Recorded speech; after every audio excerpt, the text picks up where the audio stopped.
parce qu'elle est le fruit d'un bricolage transfrontalier réunissant des chercheurs suisses et français.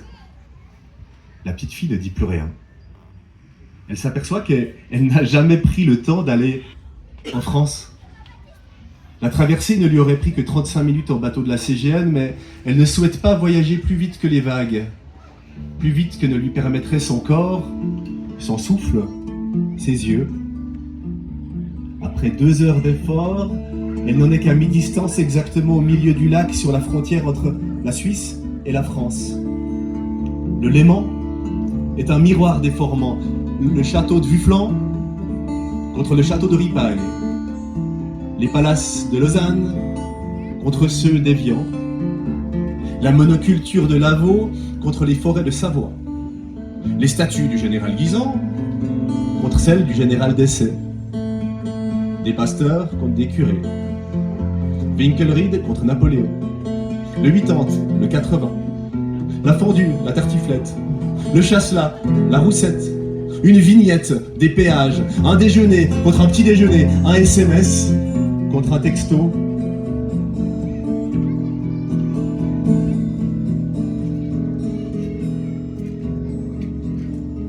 Ça n'a aucun sens. Le peuple du Léman boit la même eau, parle la même langue, a la même histoire, porte les mêmes noms de famille. Vu du ciel, le Léman a la forme d'une virgule. Une virgule. Une pause de peu de durée qui sépare des éléments sans les isoler.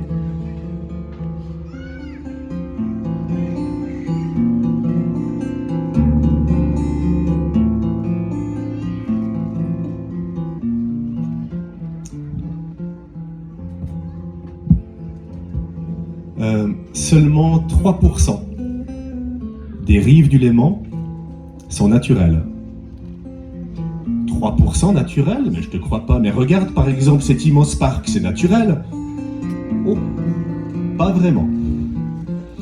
On vient ici pour s'allonger dans un gazon tondu ras, mais ce parc est 100% artificiel. On a créé l'espace, on a planté des arbres, une pelouse uniforme. Il y a un siècle, tu n'aurais vu là qu'une zone marécageuse. Tant mieux. On peut maintenant profiter de la nature. Une nature au service des humains, avec des chemins asphaltés, des bancs. Les gens n'aiment pas la boue, n'aiment pas les mares, les ronces, les insectes, bref, ils n'aiment pas vraiment la nature. Et où est le problème? C'est que les zones humides, naturelles, étaient les reins de la terre. Les marais filtrent les polluants, régulent les crues des rivières. Ils offrent aussi une immense biodiversité de plantes, d'insectes, de poissons, d'oiseaux. Mais rends-toi compte, en 1930, on puisait encore l'eau du lac pour la boire directement, sans aucun traitement. Et puis, la société s'est industrialisée. On jetait tout directement dans le lac, détergents, produits chimiques, huile de vidange, mais aussi des métaux lourds comme le mercure. L'agriculture utilisait beaucoup trop de phosphate, d'engrais. En 1960, le lac était à l'agonie. On déconseillait fortement de s'y baigner. Il était trop pollué. Alors, on a construit autour du lac des piscines. Au lieu de dépolluer le lac? Mais c'est ce qu'on a fait, mais lentement et un peu tard. On a construit des stations d'épuration, et puis on a lancé des campagnes de sensibilisation, avec des slogans qui restent encore dans toutes les mémoires. Les rivières ne sont pas des égouts. Ne confondez pas évier et poubelle. L'eau que nous polluons, c'est l'eau que nous buvons. Et maintenant? L'eau du lac est souvent plus propre que l'eau chlorée des piscines. On peut dire que le Léman va beaucoup mieux. Il est en convalescence. Coquet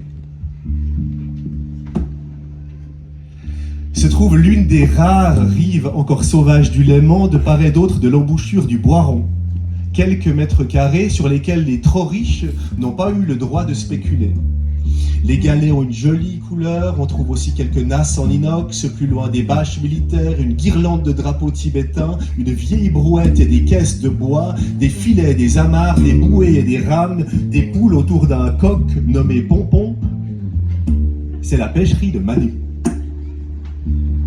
Elle croise ce dernier sur sa barque, il est le véritable Homo lemanicus. Un héritier des pêcheurs du Paléolithique, habitant des cités lacustres, peuple des pilotis. Il est l'un des derniers à concevoir le Léman comme une ressource essentielle, un lac nourricier, qui n'est pas là que pour distraire les plaisanciers. Quand elle lui dit cela, il répond qu'elle rêve un peu trop. C'est comme ça aujourd'hui, petite. On gagne 100 fois plus d'argent avec le gravier qu'avec le poisson. Il ne reste que 117 pêcheurs professionnels sur le lac. Mais les gens s'en moquent. Ils préfèrent acheter dans les supermarchés de petits rectangles de poissons surgelés. Manu n'est pas de cette espèce-là. Il fait saliver notre petite princesse en lui décrivant ses dernières recettes. Caviar de brochet, filet de lotte à l'oseille, omble chevalier au courbouillon, tartare de ferrat, soupe de poisson, fondue lémanique, risotto aux écrevisses, lasagne du lac, mignon de brochet au mori. Son téléphone sonne. Une cliente veut des perches pour ses invités de ce soir. Elle demande si le poisson est frais. Tirant sur sa cigarette électronique, il répond « Non, il est pourri ». Elle éclate de rire, elle passera les chercher tout à l'heure. Il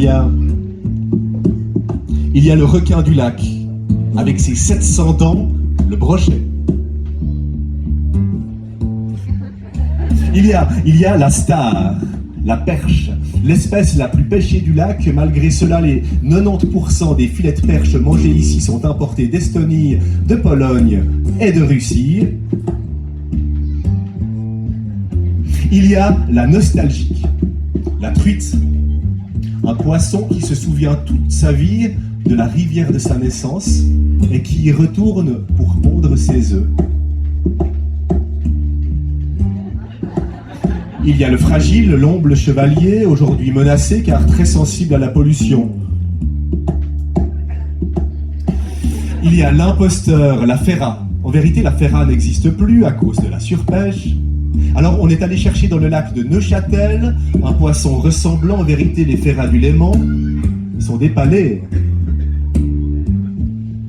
Il y a le mal-aimé, le gardon, c'est un poisson qui a pullulé dans le lac pollué des années 60. On avait essayé d'en faire des boîtes de pâte à tartiner. Un fiasco. Même l'armée suisse n'en avait pas voulu. Il y a enfin le monstre, le silure. On a pêché dans le Rhône un spécimen de 2,73 m. Il y a eu des témoignages de morsures dans le lac de Neuchâtel et en Valais, jamais encore dans le Léman. Et des poissons-ci, il y en a des poissons-ci.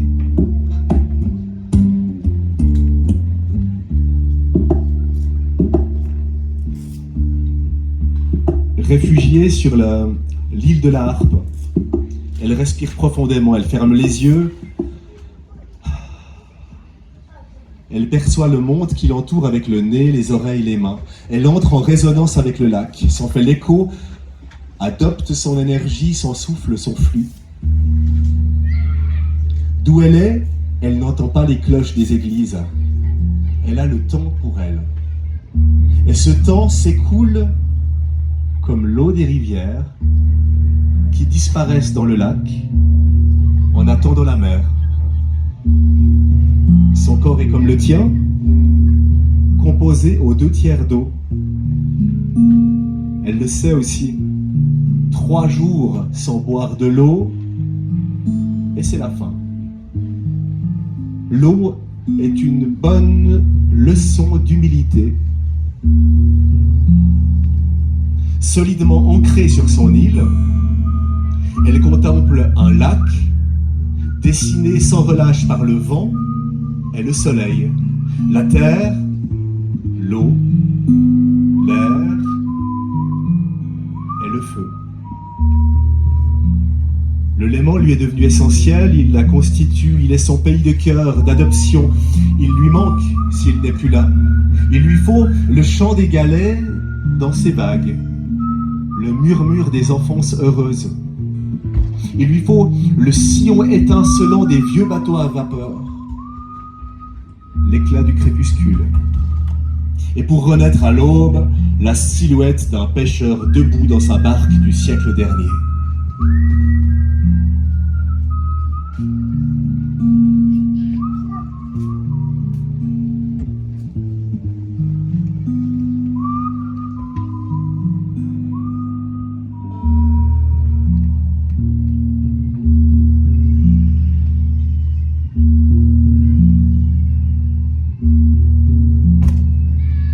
Je n'ai besoin de rien, si ce n'est juste d'une ombre. Je n'ai besoin de rien, si ce n'est juste d'une ombre qui tombe. À chacun de mes pas et me disent tant que tu me vois, ne crains rien. Marchons ensemble.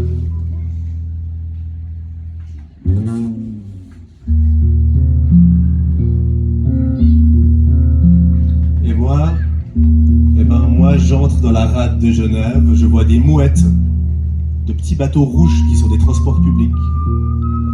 Je lis le mot poésie, 6 lettres géantes installées sur le plongeoir du bain des paquis. J'amarre mon voilier à sa place au port. Des inconnus s'arrêtent, demandent ce qui s'est passé avec mon mât. Un simple accident, je réponds, en haussant les épaules. De toute manière, ils comprendraient pas. Je décide de marcher un peu sur la promenade pour me changer les idées. Je traverse le jardin anglais saturé de touristes chinois, passe sous le pont du Mont Blanc où s'agglutinent 4 colonnes de voitures qui avancent au pas. Les immeubles de la rade portent en étendard le nom de marques prestigieuses au quartier. Tissot, Piaget, Breguet, Rolex, Breitling, Blancpain. À Genève, plus qu'ailleurs, le temps c'est de l'argent. Au lieu de rentrer directement chez moi, je décide de traverser le pont des Bergues pour me rendre en hommage à ma petite princesse sur l'île Rousseau. La dernière île qui manquait à son odyssée.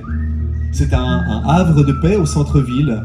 On s'y repose à l'ombre des saules pleureurs. On donne du pain aux cygnes. On scrolle du contenu sur son smartphone ou on s'embrasse au pied de la statue de Jean-Jacques Rousseau. Je repense à ma petite princesse et je comprends enfin. Le lac est une fontaine de jouvence. Au bord de l'eau, on redevient des enfants, insouciants, contemplatifs, heureux. On se rend sur une plage de galets, on fait des ricochets, on pêche, sans même vouloir que ça morde. Rousseau décrit la capacité d'émerveillement de celles et ceux qui ne sont pas encore corrompus par la société. C'est pour cela que j'aime tant me promener au bord du lac avec des enfants.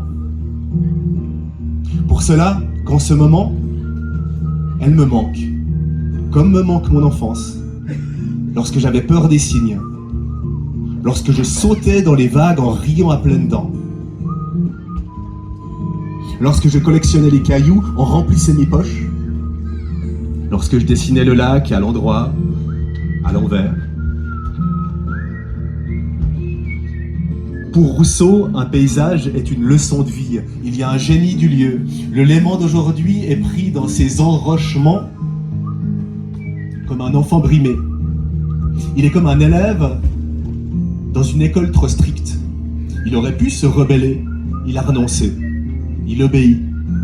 Il ne fait plus de vagues, mais rêve parfois encore de tsunami en regardant les montagnes par les fenêtres de sa salle de classe.